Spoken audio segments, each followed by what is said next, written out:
अस्सलाम वालेकुम। सब भाइयों का क्या हाल चाल है। आज से फिर हम आपकी खिदमत में हाज़िर हुए हैं। आज आज हमारा एक टॉपिक है कि परिंदों का जोड़ा, मतलब कि नर मादी जो हैं उनका, कबूतरों का जोड़ा जो है वो कैसे लगाया जाए, उनकी क्या फ़र्क होनी चाहिए। देखिए जी, जो हमारा नाकस इलम है थोड़ा सा, जो हमारे पास इलम है, और दूसरी बात ये कि जितना हमें थोड़ा बहुत पता है, हमने आज तक जो भी परिंदा है ना अगर ब्रीडिंग में डाला है, वो ये नहीं कि जी इसने बताया ये ऐसे है, इसका पीछे फलां माँ इतनी उड़ी है, भाई इतना उड़ा है, ये उनका बच्चा है, उसकी खुद की कारकर्दगी तो कुछ नहीं। सब कुछ माँ है, बहन है, भाई है, बाप है, लेकिन उसकी खुद की परिंदे की कारकर्दगी नहीं तो हम उसको जोड़े में कैसे लगा लेंगे। जब भी आप लोग परिंदा लगाओ ना ब्रीडिंग के लिए जोड़ा, वो हमेशा उड़े उड़ाए परिंदों का लगाओ। बेशक वो आपके घर के हैं, बेशक आपको किसी ने गिफ्ट दिया था, ठीक है, या आपने उनके घर वो उड़ते हुए देखे हैं, वो उन्होंने आपको गिफ्ट किए। इस तरह ना परिंदों का ना जोड़ा लगाएं।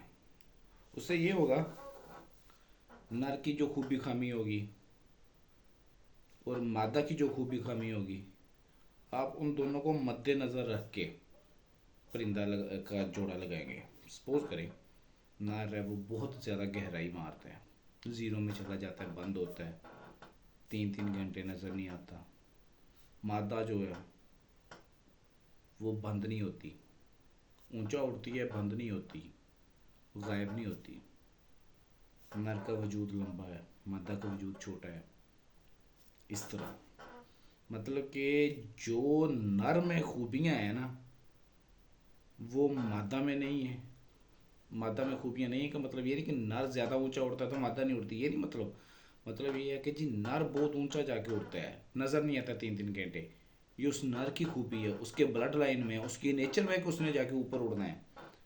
दूसरी आप मादा उसके साथ वो लगाओ जो नीचे उड़ती हो, सामने आंखों की उड़ती हो, उसके पर मारने की जो, मतलब कह लें कि जी जिस हिसाब से वो पर चलाती है, उसकी स्पीड जो है वो नॉर्मल हो। अगर नर की पर मारने की स्पीड तेज़ है, मादा की नॉर्मल की लगाओ, स्लो की लगाओ, ताकि अगले बच्चे बैलेंस में आ जाए। नर का वजूद बड़ा है, मादा का वजूद छोटा होना चाहिए, ठीक है। अगर नर का पर है, वो एंड से नोकदार है, मादा का गोल होना चाहिए। अगर मादा का नोकदार है तो नर का गोल होना चाहिए, ठीक है। मतलब कि कुछ खूबियाँ नर की हों और कुछ खूबियाँ मादा की हों, ठीक है। अब ये नहीं कि जी एक इसके पंजे काले हैं, इसकी टांगे काली हैं, ये बहुत अच्छा होगा। भाई जंगली कबूतर हैं इतने, टांगे काली हैं। ये शराजी हैं, टांगे काली हैं। ये सब कुछ डिपेंड करता है जीन्स के ऊपर, खुराक के ऊपर। जैसे आप हैं, आप ड्राई फ्रूट खाना शुरू करते हैं, मेरे जैसा बंदा नॉर्मल है, वो सुबह शाम रोटी खाता है। एक बंदा है, वो सुबह को 2-3 खजूरें खाता है, दोपहर को खाता है, शाम को खाता है, ड्राई फ्रूट खाता है, बादाम खाता है। उसकी कुव्वत मदाफ़त और मेरी कुव्वत मदाफ़त में ज़मीन आसमान का फ़र्क होगा। समझ आ गई ना। इसी तरह परिंदे का है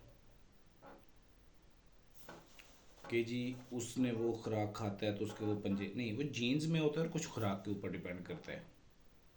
अगर एक के पंजे काले हैं, दूसरे के वाइट पंजे, तो वो जैसे जैसे जवान होगा, बढ़ेगा, उसके पंजों का कलर सेट हो जाएगा, वो कोई इशू नहीं। जब भी जोड़ा लगाना है, उसकी ब्लड लाइन देख के, उसका बैकग्राउंड आपको फुली पता होना चाहिए कि ये इस कैटेगरी का, ये इतना लंबा जाता है, इतना ऊंचा जाता है, ठीक है। ये पहले दिन उड़ाओ तो आहिस्ता आहिस्ता उड़ना स्टार्ट करते हैं, या फ़ौरन ही मतलब कि जलाली होकर उड़ना शुरू हो जाते हैं। अगर मादा है ना, मादा तेज़ है, फिर जलाली होकर उड़ती है, नार है स्लो उड़ता है, जोड़ा लगाओ। लेकिन लगाओ हमेशा उड़े उड़ाए परिंदों का, जो आपकी आंखों के सामने उड़े हैं, आपने खुद उड़ाए हैं, आपको उनके ऊपर ट्रस्ट है कि ये इतनी गहराई भी जाता है तो वापस आता है, ये मादा गहराई नहीं भी जाती तो अपनी उड़ान पूरी करती है, ठीक है। ये नहीं कि मादा उड़ार ने एक गहराई नहीं मारती, वो 12 बजे बैठ जाती है अब जोड़ा लगा दो। नहीं, ये चीज़ नहीं होनी चाहिए। मादी अगर गहराई नहीं मारती लेकिन उड़ार पूरी करे। जज़ाकल्लाह।